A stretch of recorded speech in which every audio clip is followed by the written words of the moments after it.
Class 9 हम chapter 1 कर चुके हैं। अब आपकी एनसीईआरटी की बुक का चैप्टर 5 करेंगे जो बायोलॉजी का चैप्टर है। इस चैप्टर की ये वीडियो है, इसमें मैंने आपको चैप्टर समझाया है। इससे आपको नोट्स या क्वेश्चन आंसर्स नहीं लिखने हैं, केवल आप चैप्टर को समझेंगे। ये चैप्टर आपका बायोलॉजी का फर्स्ट चैप्टर है, बुक का 5th चैप्टर है। आप उसी कॉपी में करेंगे जिस कॉपी में आपने पहला चैप्टर किया था। जब आप शुरू करेंगे तो वहां ऊपर बायोलॉजी लिख देंगे। चैप्टर 5 उसका नाम है जीवन की मौलिक इकाई। अब क्या बताया गया इस चैप्टर में? जीवन की मौलिक इकाई, फंडामेंटल यूनिट ऑफ लाइफ। जीवन यानी कि बात करी जा रही है सजीवों की। सजीव और निर्जीव आपने छोटी क्लासेस में पढ़े हुए हैं। सजीवों की श्रृंखला में कौन कौन आते हैं? पौधे, जंतु और मनुष्य। ये सभी सजीव हैं। सजीवों के क्या क्या गुण आपने पढ़े हुए हैं? सजीव वृद्धि करते हैं, गति करते हैं, बहुत सारी जैविक क्रियाएं होती हैं हमारे अंदर, जैसे सांस लेना, पाचन होना, हमारे अंदर ब्लड सर्कुलेट होता है। पौधे हैं, पौधों में भी भोजन बनने की क्रिया होती है और बहुत सारी जैविक क्रियाएं होने के कारण वृद्धि होती है, जिससे हम इन सभी को, पौधे, मनुष्य और जंतुओं को सजीव कहते हैं। अब मौलिक इकाई का अर्थ है सबसे छोटी इकाई, ऐसी इकाई जिससे मिलकर इन सजीवों का पूरा शरीर बना होता है। अगर आपसे हम बात करें, छोटे जब आप रहे होंगे, आपने खेला होगा ब्लॉक्स से। छोटे छोटे ब्लॉक्स होते हैं जिन्हें आप जोड़ते हैं और जोड़कर कोई बड़ी सी आकृति बना देते हैं, बिल्डिंग बना दी या कोई और शेप बना दिया। अब उस बिल्डिंग की अगर सबसे छोटी यूनिट की बात करें तो वो है एक ब्लॉक। आप एक दीवार देखें, दीवार में क्या है? छोटी छोटी ईंटें लगी हुई हैं, यानी उस दीवार की या एक कमरे की चारों दीवारों की सबसे छोटी इकाई है एक ईंट। ठीक उसी प्रकार से समझें कि यदि कोई सजीव है, एक पौधा है, एक जंतु है या हमारा शरीर है, हमारे शरीर की सबसे छोटी इकाई क्या है जिससे मिलकर एक सजीव का शरीर बना हुआ है? उस इकाई को हम बोलते हैं कोशिका या सेल। एक कोशिका बहुत ही छोटी होती है, सूक्ष्म होती है। सूक्ष्म का अर्थ है जिसे हम अपनी आंखों से देख नहीं सकते। किसी भी कोशिका को देखने के लिए हमें सूक्ष्मदर्शी या माइक्रोस्कोप की जरूरत पड़ती है। अब कोशिकाएं भी दो प्रकार की हो सकती हैं। दो प्रकार की कैसे? अगर हम जंतुओं की बात करें तो बहुत सूक्ष्म जंतु भी होते हैं, जैसे बैक्टीरिया और वायरस। वायरस को तो इस समय में सभी जान चुके हैं। वायरस या बैक्टीरिया या अन्य कोई सूक्ष्म जीव बहुत ही सूक्ष्म होता है। सूक्ष्म का अर्थ है जिसे हम अपनी नग्न आंखों से देख ना सकें, यानी कि हमें उसे देखने के लिए एक हाई पावर लेंस की जरूरत होगी। उनकी जो कोशिकाएं हैं, बैक्टीरिया है, उसकी कोशिका होती है अत्यंत साधारण। साधारण का अर्थ है एक इस प्रकार का स्ट्रक्चर, संरचना, जिसके बीच में एक छोटा सा केंद्रक काय उपस्थित हो। इसको नाम दिया जाता है प्रोकैरियोटिक कोशिका। ये अविकसित कोशिका होती है और किसी भी जटिल प्राणी की संरचना नहीं कर सकती। जटिल मतलब जैसे मनुष्य हुआ, पौधे हुए जिसमें फल आते हैं, फूल लगते हैं। मनुष्य है, मनुष्य एक बहुत लंबा चौड़ा प्राणी है जिसके अंदर असंख्य कोशिकाएं हैं। अगर हम अपनी उंगली की एक छोटे से हिस्से की बात करें तो उसमें हम इतनी सारी कोशिकाएं पाएंगे जिनको हम काउंट भी नहीं कर सकते, असंख्य कोशिकाएं। अब आप अंदाजा लगा सकते हैं कि अगर हम एक कोशिका की बात करें तो वो कितनी छोटी होगी। अब आते हैं हम विकसित कोशिका की तरफ, जिसका नाम दिया जाता है यूकैरियोटिक कोशिका। आप इसकी संरचना देखकर ही अंदाजा लग जाएगा आपको कि ये कितनी विकसित है। इसके बाहर की तरफ एक लेयर है, यहां भी है, जिसे हम कोशिका झिल्ली कहते हैं। कोशिका झिल्ली के अंदर ये डॉटेड संरचना दिखाई दे रही है। बीचों बीच एक और संरचना है जिसे हम बोलते हैं केंद्रक। केंद्रक के अंदर एक और छोटी संरचना केंद्रिका उपस्थित होती है। अब ये द्रव्य है, एक जेली जैसा पदार्थ जिसे हमने दो भागों में बांटा हुआ है। कंबाइंड रूप से हम जीव द्रव्य या प्रोटोप्लाज्म कहते हैं। इस प्रोटोप्लाज्म का जो अंश केंद्रक के अंदर उपस्थित होता है वह केंद्रक द्रव्य कहलाता है। केंद्रक के बाहर कोशिका के अंदर जितना भी द्रव्य उपस्थित है उसे हम कोशिका द्रव्य कहते हैं, और सम्मिलित रूप से ये दोनों जीव द्रव्य या प्रोटोप्लाज्म कहलाता है। जीव द्रव्य ही जीवन का आधार है, ये एक वैज्ञानिक ने कहा। क्यों कहा? क्योंकि जीव द्रव्य के अंदर असंख्य अंगक पड़े होते हैं। अंगक या ऑर्गेनल्स, अंग और अंगक दो अलग अलग शब्द हैं। अंग को आप जानते हैं, हमारे हाथ पैर, कुछ हमारे इंटरनल अंग हैं जो हम देख नहीं सकते, हृदय है, हमारी किडनीज हैं, स्टमक है, लेकिन ये है अंगक। अंगक कोशिका से भी छोटे होते हैं। कई सारे अंगक हम आपको इस चैप्टर में पढ़ाएंगे, जैसे माइटोकॉन्ड्रिया, हरित लवक, राइबोसोम, लाइसोसोम, सब नए नाम हैं आपके लिए। ये सब छोटी छोटी सूक्ष्म संरचनाएं हैं जो इस कोशिका द्रव्य के अंदर पड़ी होती हैं। इन सब के विभिन्न कार्य हैं और ये सभी कार्य हमारे जीवन की प्रक्रियाओं को चलाने के लिए अत्यंत आवश्यक होते हैं। हम सांस लेते हैं, सांस लेते समय हम ऑक्सीजन गैस अंदर लेते हैं। जब ये ऑक्सीजन अंदर जाती है तो जो खाना हमने खाया होता है उसका ऑक्सीकरण कर देती है। ऑक्सीकरण का अर्थ है उसके साथ ऑक्सीजन का जुड़ना, और ऊर्जा उत्पन्न होती है। ये ऊर्जा का उत्पन्न होना का कार्य माइटोकॉन्ड्रिया नाम के अंगक के अंदर होता है। ये अत्यंत महत्वपूर्ण प्रोसेस है। जो ये ऊर्जा का उत्पन्न होना है यही हमारी विभिन्न जैविक क्रियाओं को पूरा करता है। कौन सी क्रियाएं? हमारी सांस लेने की क्रिया, हमारे भोजन के पाचन की क्रिया, और बहुत सारी असंख्य क्रियाएं जो हमें नजर नहीं आ रही लेकिन 24 आवर्स वो चलती रहती हैं।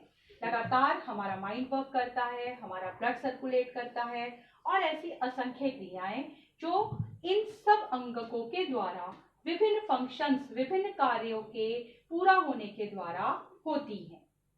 अब आप समझ सकते हैं कि जीव द्रव्य जीवन का आधार है। समझते हैं कैसे?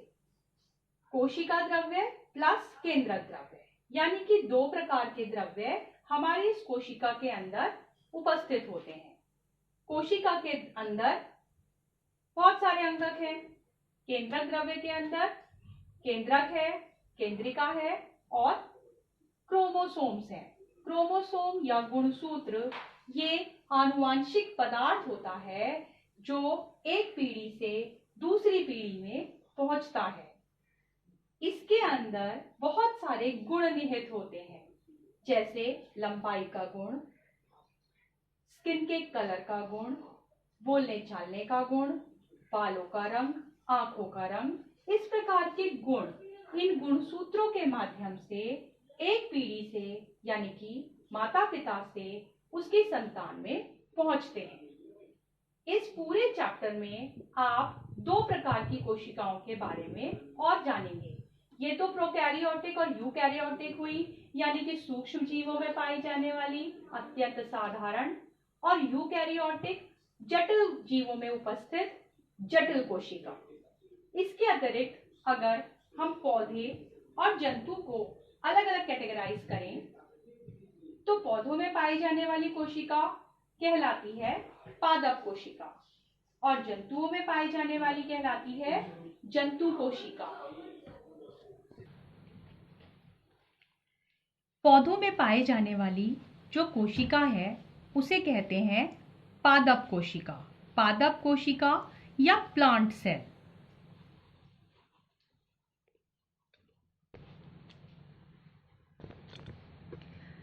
ध्यान से देखिएगा, सबसे पहले जो बाहरी लेयर है, इस लेयर को बोलते हैं हम कोशिका भित्ति। पादप कोशिका के अंदर सबसे बाहरी परत कोशिका भित्ति कहलाती है। इसके बाद जो भीतरी परत है वो प्लाज्मा झिल्ली कहलाती है। कोशिका भित्ति केवल पादप कोशिकाओं में ही उपस्थित होती है। जंतु कोशिकाओं में कोशिका भित्ति नहीं पाई जाती। वहां सबसे बाहरी परत प्लाज्मा झिल्ली होती है। प्लाज्मा झिल्ली के भीतर हमारे पास कोशिका का द्रव्य उपस्थित होता है और मध्य में केंद्रक उपस्थित होता है। केंद्रक के अंदर केंद्रिका और केंद्रक द्रव्य पाए जाते हैं। साथ में बाहरी परत केंद्रीय झिल्ली कहलाती है। एक बहुत बड़ी सी रिक्तिका पादप कोशिका में उपस्थित होती है। ये जंतु कोशिका से एक भिन्नता प्रदान करती है कि पादप कोशिका में मात्र एक या दो ही रिक्तिकाएं होती हैं, जबकि जंतु कोशिका में छोटी छोटी बहुत सारी रिक्तिकाएं पाई जाती हैं। जो जीव द्रव्य है यानी कि कोशिका द्रव्य के अंदर असंख्य अंगक दिखाई देते हैं। चिकनी अंतर्द्रव्यी जालिका यह भी एक अंगक है। लाइसोसोम यह भी एक अंगक है। लाइसोसोम अंगक अपने आप को स्वयं को खत्म भी कर सकते हैं। क्यों? इनके अंदर अनेक पाचक एंजाइम मिलते हैं। इनका काम है पाचन क्रिया को पूरा करना। कोशिका द्रव्य के अंदर आए सभी पदार्थों का पाचन लाइसोसोम के द्वारा होता है। कभी कभी ये एंजाइम इतने अधिक हो जाते हैं कि लाइसोसोम स्वयं भी समाप्त हो जाता है और पूरी कोशिका को भी समाप्त कर सकता है। ऐसी स्थिति में लाइसोसोम को आत्मघाती थैले या सुसाइडल बैग्स कहा जाता है। इसके अतिरिक्त हरित लवक, पादप कोशिका का महत्वपूर्ण लवक हरित लवक या क्लोरोप्लास्ट, ये पौधे की पत्तियों को हरा रंग प्रदान करता है। गोल्जी उपकरण यह भी एक अंगक है। इसका कार्य है रूपांतरण, संचयन, विभिन्न पदार्थों को संचय करने का। इसके अतिरिक्त हमारे पास केंद्रक के अंदर अनेक गुणसूत्र उपस्थित होते हैं।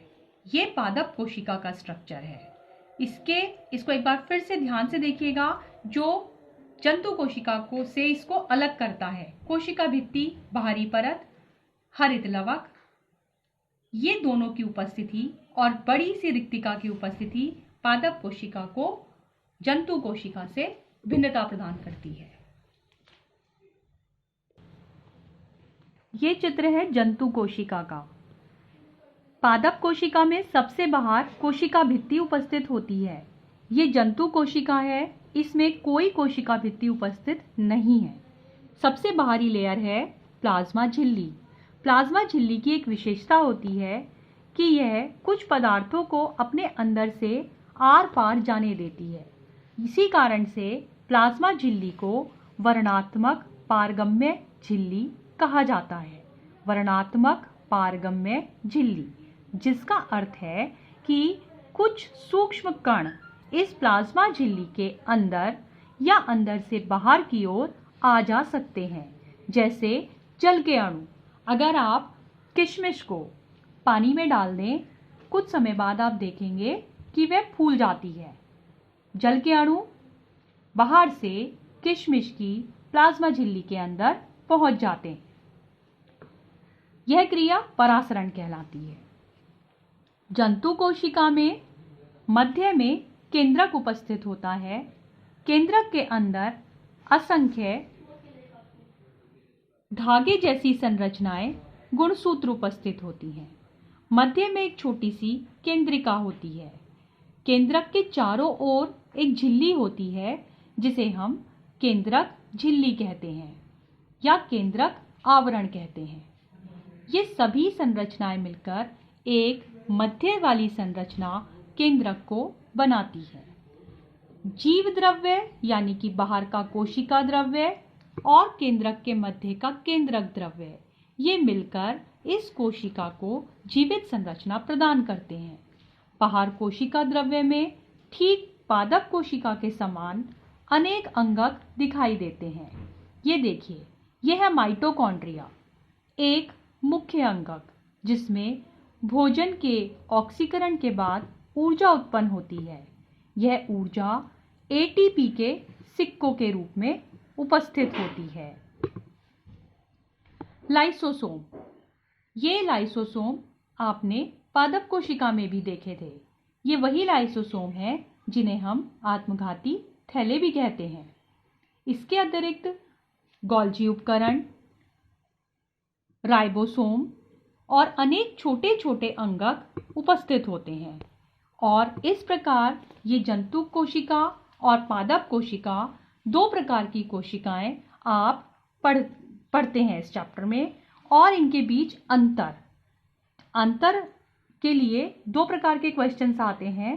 केवल चित्रों के माध्यम से अंतर प्रदर्शित कीजिए। उसका उत्तर में आप दोनों के डायग्राम्स बनाएंगे और जो संरचनाएं इंपॉर्टेंट हैं कि एक कोशिका में प्रेजेंट हैं दूसरे में नहीं, उनको हाईलाइट करेंगे। दूसरा अंतर आपको पॉइंट्स के रूप में लिखने में आता है। तो इस प्रकार से ये जंतु कोशिका और पादप कोशिका बहुत ही इंपॉर्टेंट है इस चैप्टर के लिए।